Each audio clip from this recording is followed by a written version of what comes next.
ಮನವಿ ಇದೆ. ಸರ್ ನಮಸ್ಕಾರ.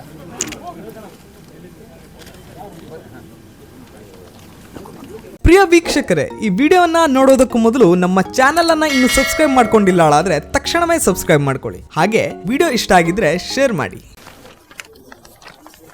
ಇವತ್ತು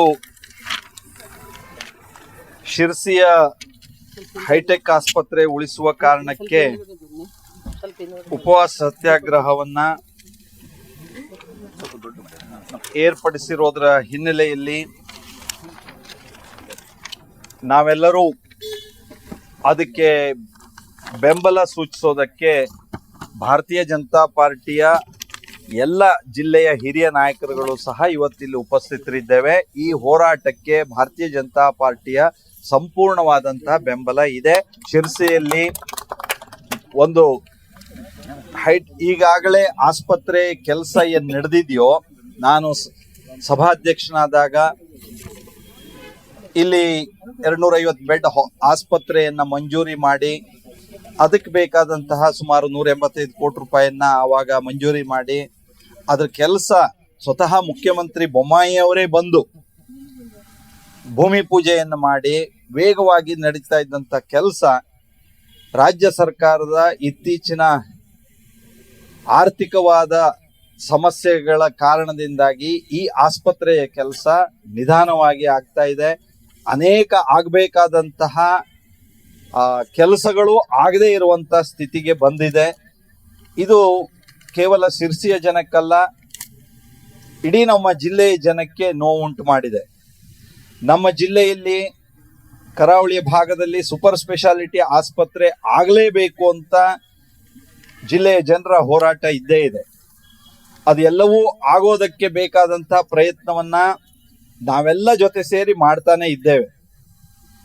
ಹಿಂದೆ ನಮ್ಮ ಸರ್ಕಾರದಲ್ಲಿ ಕುಮಟಾದಲ್ಲಿ ಸ್ಥಳ ನೋಡಿ ಅದಕ್ಕೆ ಬೇಕಾದಂತಹ ಪ್ರಕ್ರಿಯೆಗಳಿಗೆಲ್ಲ ಚಾಲನೆ ನಾವು ಕೊಟ್ಟಂತವ್ರು ಇದ್ದೇ ಇದ್ದೇವೆ. ಆದ್ರೆ ಘಟ್ಟದ ಮೇಲಿನ ತಾಲೂಕುಗಳಿಗೆ ಅನ್ವಯ ಆಗುವಂತೆ ಈ ಶಿರ್ಸಿಯ ಆಸ್ಪತ್ರೆ ಬಹಳ ದೊಡ್ಡ ಪ್ರಮಾಣದಲ್ಲಿ ಇದು ಆಕಸ್ಮಿಕವಾಗಿ ಆಕ್ಸಿಡೆಂಟ್ ಆದಂತವ್ರಿಗಿರ್ಬೋದು, ರೋಗ ರುಜಿನಗೆ ತುತ್ತಾದಂತವ್ರಿಗಿರ್ಬೋದು, ಹಾರ್ಟು ಬೇರೆ ಬೇರೆ ಸಮಸ್ಯೆ ಆದಂತವ್ರಿಗಿರ್ಬೋದು, ತಕ್ಷಣದಲ್ಲಿ ಈ ಆಸ್ಪತ್ರೆಯಲ್ಲಿ ಎಲ್ಲ ಸೌಲಭ್ಯಗಳು ಸಿಗಬೇಕು ಅಂತ ಇದೊಂದು ಬಹಳ ಮಹತ್ವಾಕಾಂಕ್ಷೆಯ ಆಸ್ಪತ್ರೆಯಾಗಿ ನಿರ್ಮಾಣ ಮಾಡೋದಕ್ಕೆ ನಾವೆಲ್ಲ ಒಟ್ಟಾಗಿ ಪ್ರಯತ್ನ ಮಾಡಿದ್ದೇವೆ. ಆದ್ರೆ ಒಟ್ಟಾರೆಯಾಗಿ ಈ ಆಸ್ಪತ್ರೆಯ ಕೆಲಸ ನಿಂತೋಗ್ಬಿಡುತ್ತೇನೋ ಅನ್ನುವಂತ ಒಂದು ವಾತಾವರಣವನ್ನ ಸಹ ಸೃಷ್ಟಿ ಮಾಡಿದ್ದನ್ನ ನಾವು ನೋಡಬಹುದು. ಈಗ ಆಮೆಗತಿಯಲ್ಲಿ ನಡೀತಾ ಇದೆ. ಆದ್ರೆ ರಾಜ್ಯ ಸರ್ಕಾರ ಮಂಜೂರಾತಿಯನ್ನ ಯಾವ ಹಿನ್ನೆಲೆಯಲ್ಲಿ ಮಾಡಿದ್ದಾರೋ ಅದೇ ಹಿನ್ನೆಲೆಯಲ್ಲೇ ಅದನ್ನ ಪೂರ್ಣಗೊಳಿಸೋ ಕೆಲಸ ಮಾಡಲೇಬೇಕು ಅಂತ ನಾನು ಆಗ್ರಹಿಸ್ತೇನೆ. ಅದರೊಳಗೆ ಅದು ತಾಲೂಕ್ ಕೇಂದ್ರ ಅಂತಲೋ, ಅದು 250 ಬೆಡ್ ಆಸ್ಪತ್ರೆ ಅಂತಲೋ, ಅದಕ್ಕೆ ಆ ಫ್ಯಾಕಲ್ಟಿ ಬರೋದಿಲ್ಲ ಈ ಫ್ಯಾಕಲ್ಟಿ ಬರೋದಿಲ್ಲ ಅಂತಲೋ ಸಮಸ್ಯೆ ಮಾಡಲಿಕ್ಕೆ ಹೋಗಬಾರ್ದು. ಇದು ಆರೋಗ್ಯದ ವಿಷಯ. ಸರ್ಕಾರ ಆರೋಗ್ಯಕ್ಕೆ ತನ್ನ ಮೊದಲ ಆದ್ಯತೆಯನ್ನ ಕೊಡಬೇಕು. ಹಾಗಾಗಿ ನಾವು ಅದನ್ನ ಆಗ್ರಹ ಪೂರ್ವಕವಾಗಿ ಇಲ್ಲಿ ನಡೀತಾ ಇರುವಂತಹ ಈ ಉಪವಾಸ ಸತ್ಯಾಗ್ರಹಕ್ಕೆ ಬಂದು ಬೆಂಬಲಿಸಿ, ನಾವು ಹೋರಾಟಕ್ಕೆ ನಾವೆಲ್ಲರೂ ಬಂದು ಬೆಂಬಲಿಸಿದ್ದೇವೆ.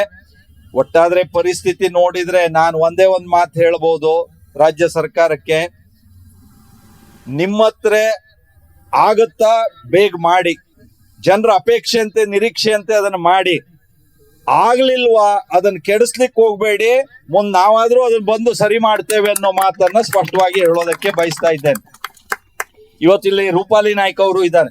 ಕಾರವಾರದಲ್ಲಿ ಮೆಡಿಕಲ್ ಕಾಲೇಜ್ ಆಗಿ ಇವತ್ತು ಅಲ್ಲಿ ಕಾರವಾರ ಆಸ್ಪತ್ರೆಗೆ ಕೇಂದ್ರ ರಾಜ್ಯ ಸರ್ಕಾರಗಳಿಂದ ಸಾಕಷ್ಟು ಅನುದಾನ ತಂದು ಅಲ್ಲಿ ಬೇಕಾದಂತ ಎಲ್ಲ ಅಗತ್ಯತೆಗಳನ್ನ ಪೂರೈಸುವಂತ ಕೆಲಸವನ್ನ ಅಲ್ಲಿ ಮಾಡಿದ್ದಾರೆ.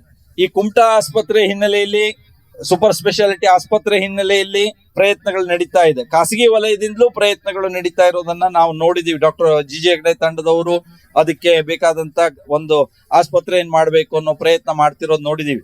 ಜಿಲ್ಲೆಯಲ್ಲಿ ಆಸ್ಪತ್ರೆಗಳ ಸೌಲಭ್ಯ ಚೆನ್ನಾಗಿ ಆಗ್ಬೇಕು. ಅದಕ್ಕಾಗಿ ನಾವೆಲ್ಲರೂ ಶಿರ್ಸಿಯ ಈ ಒಂದು ಆಸ್ಪತ್ರೆ ಅದು ಅಪೇಕ್ಷೆಯಂತೆ, ಇಲ್ಲಿಯ ಅಗತ್ಯತೆಗೆ ತಕ್ಕಂತೆ ಅದು ತ್ವರಿತವಾಗಿ ಪೂರ್ಣ ಆಗ್ಬೇಕು ಅನ್ನೋದಕ್ಕೆ ನಾವು ಬಂದಿದ್ದೀವಿ. ನಾನು ಅನಂತಮೂರ್ತಿ ಹೆಗ್ಡೆ ಅವರು ತಮ್ಮ ಎಲ್ಲ ಸಂಗಡಿಗರ ಮೂಲಕ ನನಗೆ ಇಲ್ಲಿ ಇದ್ದವರೆಲ್ಲರೂ ಹೇಳ್ಬೋದು ಈ ಹೋರಾಟವನ್ನ ಅವರು ನಿರಂತರವಾಗಿ ಮಾಡ್ತಾ ಇದ್ದಾರೆ.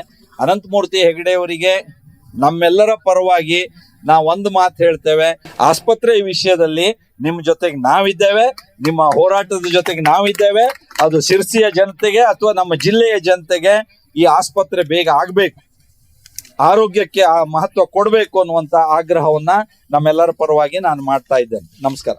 ವೀಕ್ಷಕ ಮಹಾಪ್ರಭುಗಳೇ, ನಮ್ಮ ಚಾನಲ್ ಅನ್ನು ಸಬ್ಸ್ಕ್ರೈಬ್ ಮಾಡಿ, ಶೇರ್ ಮಾಡಿ, ಪ್ರೋತ್ಸಾಹಿಸಿ.